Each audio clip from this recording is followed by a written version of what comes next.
Imagine a world where 1/3 of everyone you know is gone, not over a lifetime, but in just a few short years. This isn't the plot of a dystopian movie. This was the grim reality of the 14th century. Between 1347 and 1351, a shadow fell over Europe, Asia, and North Africa, pestilence so terrifying it would be forever known as the Black Death.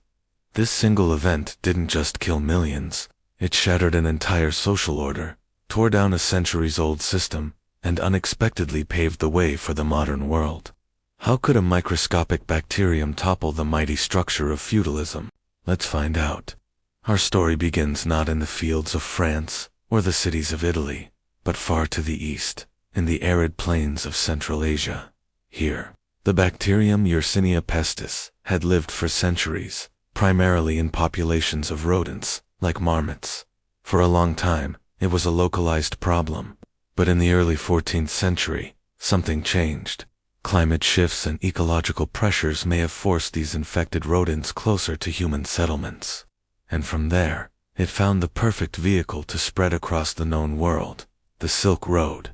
The Mongol Empire had created an era of unprecedented connectivity. Goods, ideas, and armies moved faster and further than ever before. But this interconnectedness had a dark side.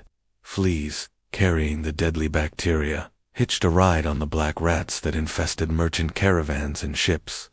By 1346, the plague had reached the Genoese trading post of Kaffa in the Crimea. During a siege, Mongol forces are said to have catapulted plague-ridden corpses over the city walls, one of the first recorded instances of biological warfare. Fleeing the besieged city, Genoese ships carried not just their precious cargo, but also the invisible stowaway that would bring Europe to its knees. When those ships docked in Sicily in October 1347, the apocalypse arrived. The accounts are horrifying. Sailors arrived with black boils, known as buboes, in their armpits and groins, oozing blood and pus. They were racked with fever, chills, and vomiting. Most died within days. From the ports of Italy, the plague spread with terrifying speed, following the well-trodden paths of trade. It moved inland, up rivers, and along roads. No one was safe. It didn't matter if you were a king or a peasant, a priest or a merchant. The Great Mortality, as it was called then, was an indiscriminate killer. Doctors at the time were helpless. Their medical knowledge, based on the ancient Greek theory of the four humors, was utterly useless against a bacterial infection. They blamed a miasma, or bad air, celestial alignments of planets, or divine punishment for humanity's sins. Desperate remedies were tried: bloodletting, lancing, the buboes, burning aromatic herbs, and bathing in vinegar or rosewater. None of it worked. Society began to break down. People abandoned their sick family members. Lawyers refused to witness wills, and priests hesitated to perform last rites. The social fabric that held medieval life together was unraveling thread by thread. The plague wasn't a single monolithic disease. It came in 3 terrifying forms. The most common was the bubonic plague, spread by flea bites, which caused the telltale buboes, and had a mortality rate of around 50 to 80%. But if the infection reached the lungs, it became the pneumonic plague. This form was even more frightening because it could spread directly from person to person through airborne droplets from coughing. It was almost 100% fatal. The rarest and most deadly was the septicemic plague, where the bacteria entered the bloodstream directly. Victims often died within hours, sometimes before any symptoms even appeared. Their skin would turn dark purple or black from internal bleeding, which is likely how the Black Death got its name. Faced with an enemy they couldn't see or understand, people looked for someone to blame. Fear and paranoia ran rampant. One of the most extreme reactions came from groups of flagellants. These were religious zealots who would travel from town to town, whipping themselves publicly with leather scourges tipped with iron spikes. They believed that by inflicting this penance upon themselves, they could atone for the sins of humanity and persuade God to lift the plague. While their intentions might have been pious, they often spread the plague further and incited social chaos and violence wherever they went. Tragically, this search for scapegoats also led to horrific violence against minority communities. Jewish populations across Europe were falsely accused of intentionally poisoning wells to cause the plague. This baseless conspiracy theory sparked a wave of brutal pogroms. Entire Jewish communities in cities like Strasbourg, Mainz, and Cologne were massacred, burned alive in their homes and synagogues. Despite popes issuing decrees, stating the Jews were not to blame and were suffering from the plague, just like Christians, the mass hysteria was unstoppable. It remains one of the darkest chapters of this already dark period. By 1351, the first and most devastating wave of the plague had passed. It left behind a continent in shock. Estimates suggest that Europe's population was reduced by anywhere from 30 to 60%. In some regions, the death toll was even higher. Entire villages were wiped off the map. Fields lay fallow, and cities were eerily quiet. It was a demographic catastrophe on a scale never seen before or since. But out of this immense tragedy, an unintended and revolutionary consequence began to emerge. The world had been turned upside down, and the survivors found themselves in a position of unexpected power. Before the plague, Europe was defined by feudalism. It was a rigid, hierarchical system where a vast population of peasants, or serfs, were tied to the land. They worked the estates of a small number of lords in exchange for protection and a tiny plot of land for themselves.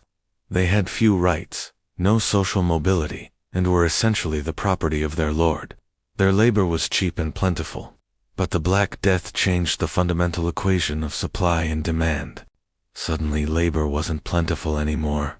It was incredibly scarce. With so many dead lords were desperate for people to plow their fields, tend their livestock, and harvest their crops. For the first time in centuries, the surviving peasants had leverage. They could demand higher wages for their work. If a lord refused, they could simply pack up and leave for a neighboring estate where the lord was willing to pay more. The old laws that tied them to the land became unenforceable. The power dynamic had shifted dramatically. Lords and nobles, the ruling class, tried to fight back. They attempted to impose wage freezes and pass laws to force peasants back into their old roles. In England, for example, the Statute of Labourers of 1351 tried to fix wages at pre-plague levels, but it was like trying to hold back the tide. The economic reality was undeniable. Labor was now a valuable commodity, and workers knew it. This new economic freedom led to a rising sense of self-worth and confidence among the common people. They were no longer content with their predetermined lot in life. This growing unrest boiled over into a series of popular uprisings across Europe in the late 14th century. The most famous of these was the Peasants' Revolt in England in 1381, fueled by attempts to impose a new poll tax and years of simmering resentment. A massive army of peasants marched on London, demanding an end to serfdom and a more just society. Though the revolt was ultimately crushed and its leaders executed, the message was clear: the old order could no longer hold. Similar revolts erupted in France, known as the Jacquerie, and in Italian city-states.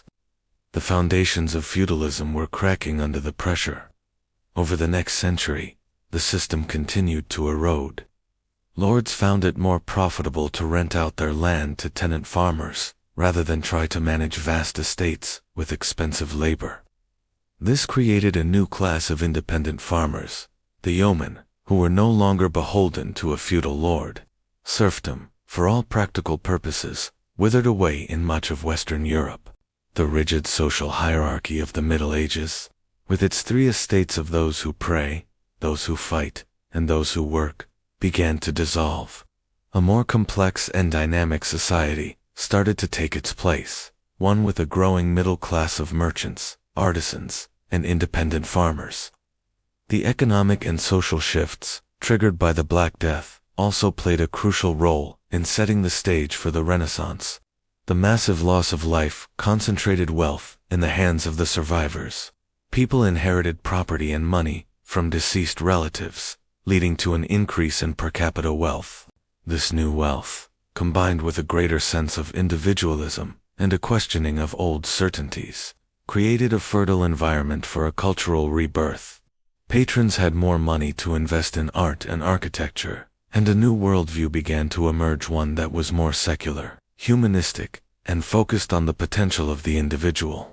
The plague had forced people to question the authority of the church and traditional institutions that had failed to protect them.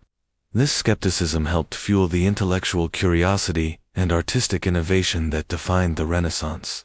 So, the Black Death, a microscopic organism that brought unimaginable death and suffering, was also an unintentional agent of profound social change.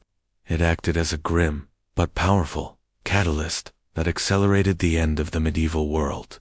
It broke the back of feudalism, empowered the common person, reshaped economies, and helped clear the ground for the growth of new ideas and a new era in human history.